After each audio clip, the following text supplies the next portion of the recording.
kallon Natija TV, Assalamu alaikum. Barkanmu da sake kasance a cikin shirin adabin marubuta a cikin littafin magana jari.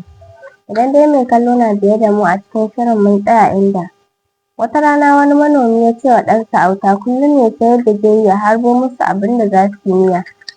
Auta ya ce to, kowace rana sai ya je daji, yau in ya harbo zomo, gobe ya harbo batsiya ko gada, kullum haka.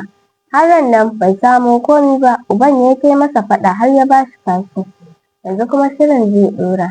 Yana cikin haka, ran nan har namomin daji suka gaji da kisan, suka kai ƙara gurin zaki, sarkinsu. Zaki ya ce to yaya za mu yi? Kun sani fa Allah abin tsoro ne, mutum ma abin tsoro ne. Sai kura ta ce, ai ranka ya daɗe, babu wata dabara sai mu yi ƙoƙari mu kawo maka yaron nan, kai kuwa kai abin da ka ga dama da shi. Sauran dabbobi suka ce, ai kuwa haka ne, abin nan da kura ta ce shi ne gaskiya. Suka sallami sarki suka watse. Ran nan yaron yana yawon harbi sai ya ci karo da dila, ya ja baka zai harbe shi sai dila ya ce tsaya, na ce ko abinci kake so, zo in kai ka inda za ka huta da wahala. Auta yana tsammanin gaskiya ne, ya bi shi suka miƙa har wani ƙaton kogo inda zakin ne yake mulki. Da shigarsu dila ya ce ajiye bakanka daga waje don kada a ce kai maharbi ne. Suka shiga sai dila ya komo daga baya ya ɓoye bakan yaron nan. Suka tarar da zaki a zaune, duk namomin daji sun kewaye shi, ana fadanci. Dila ya faɗi ya gaisuwa. Kura ta dubi yaron nan ta ce, kai baka gaida sarki? Auta ya ce, ke me ya sha miki kai? Ke kika aiko ni?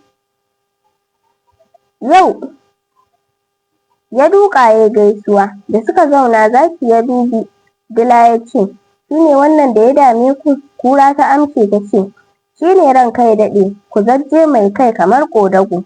Zaki ya ce ma Auta, kai samari me yasa kake kashe mana ƴan uwa? Kafin ya amsa tambayar sarki, sai kura ta ce ranka ya daɗe raina mu yayi, dubi jikinsa ɗan nema jimami. Auta ya durƙusa ya ce ranka ya daɗe, shin kai ne sarkin ko kuwa kura ce? Da zaki ya ji haka sai ya yi fushi da kura ya ce kada in sake jin kin yi magana a nan, faɗi jawabin ka samari. Auta ya sake durƙusawa ya ce dattijan garinmu suka ce in zo ya riƙa kashe ku, don mu ga idan abubuwan da kura ta faɗi labarin ka gaskiya ne. Zaki ya ce me kura ta faɗi na labari na?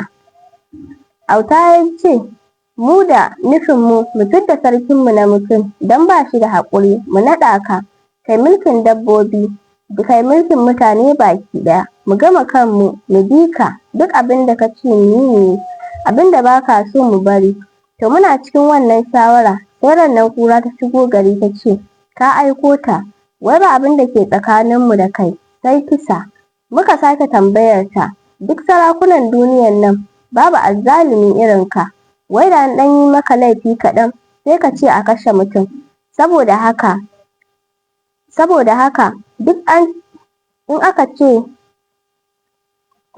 aka ce ya rinƙa kashe ku, mu gani ko za ka sa a kashe ni. In ka sa aka kashe ni lalle maganar kura gaskiya ce, in kuwa ka yafe ni kura ta zama maƙaryaciya. Zaki ya dubi kura ya buga mata tsawa ya ce wa ya aike ki ga mutane? Ta zabura zawo na fita ta ce ƙarya yake, ban taɓa shiga gari ba. Auta ya ce wa ke miki ƙarya? Zaki da kansa, kin manta har muka baki kujera kika zauna don girmamawa, sarki da kika ce ya aiko ki? Za ta yi magana zaki ya zabura ya sa gaba ya bankaɗe ta. Duk namomin daji suka hau mata, mai yaga na yi, mai cizo na yi har suka kashe ta. Zaki ya sallami yaron nan ya ba shi kaya mai yawa irin wanda suke ƙwacewa daga fatake. Yaro ya yi godiya ya ce zai je ya gaya wa mutanen garinsu abin da ya afku. Wannan shi ne ya sa koyaushe in ka ga zaki a daji ka durƙusa ka ce ranka ya daɗe, ba zai cuce ka ba. Musa ya duba haka sai ya ga gari ya waye, bai ko tsaya ba ya ji ko labarin ya ƙare ko bai ƙare ba. Sai ya yi tsaki ya juya ya shiga gida. Yinin ranar duk ya ƙi ko zuwa wurin Akku. Har magariba ta yi, bayan sarki suka ci abinci suka zauna hira, sai can barci ya kwashe su. Da Musa ya ji alamar bayi sun yi barci, sai ya tasamma wajen aku da hango shi, sai aku ya bushe da dariya. Musa ya dube shi ya ce, me kake wa dariya haka, kai kamar mahaukaci?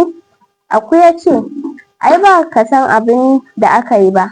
Jiya da dare shigarka ke da wuya, sai na ji bayan can na kan babban zaure suna hira. Sarkin gida na yi musu tatsuniya. Da na ga ba na jin barci, ni kuma na tafi in taya su. Da sarkin gida ya ƙare tatsuniyoyinsa, ni kuma na ba su labarin wani baƙauye da waɗansu 'yan birni. Musa ya ce, ashe sarkin gida tsofai da shi nan har ya iya tatsuniyoyi? Labarin mai ka tarar yana yi musu? Aku ya ce, ba wani labari mai daɗi ba ne. Tun ina yaro na san shi. Kokowar da aka yi cikin labarin ne in na tuna ta take bani dariya. Musa ya ce, ya suka yi? Aku ya ce, wai akwai wani saurayi ne wanda ake kira Sahoro. Kullum baya taɓuka wani aiki sai ya kora akuyarsa ya kai ta bakin rafi tai kiwo. Da maraice ya kwanto ta. Nonon akuyar nan shine abincinsa. Ko ya sayar ya sai wani abu, ko ya sha haka nan. In akuyar ta yaye kuwa sai ya sayar da ita ya sayi wata mai ɗa. To ba abin da ya misile shi sai wannan kiwon akuya. Kullum ya dawo gida sai ya ce, wash, ba shakka kiwon akuya ba aikin da ya sha kansa kan wahala. Haba lokacin nan yanzu akwai abin da ya fi mutum ya sami inuwa mai sanyi ya kishingiɗa ya ta barci, amma ba dama, dole ne mutum ya bi ta. In ko ya ƙi, ta faɗa wata gona ta shirga ɓarna a ci mutum tara, ko kuwa ta ƙi dawowa kura ta samu kalaci. Kai, ya kamata dai in tuna yadda zan sanyaya wa raina daga wannan azaba. Rai fa an ce dangin goro ne, ban iska yake so. Yana nan kullum yana zulumin wahalar kiwo. Sai ran nan ya ce, na san dabarar da zan yi.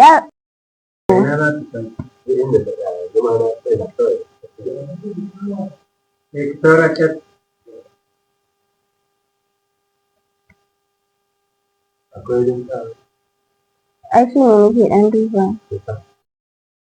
Yana nan kullum yana zulumin wahalar kiwo. Sai ran nan ya ce, na san dabara, ba abin da ya ce sai in auri Sahora ma. Ga ta da akuya ɗaya, ita kuma tana kiwo. Kaga in na aure ta sai ta riƙa gamawa da tawa, ni ko in samu in riƙa taɓa 'yar ƙalula. Sai ya nemi auren Sahora ma. Iyaye suka ce, an baka, dama da tukura da baƙo duk ɗan batuwa ne. Aka yi aure, ta tare ta shiga hidimar kiwon awakinsu guda biyu, don ba su da wani abinci sai wanda suka samu daga gare su. Sahoro dai ya yi ta sharar bacci a natse.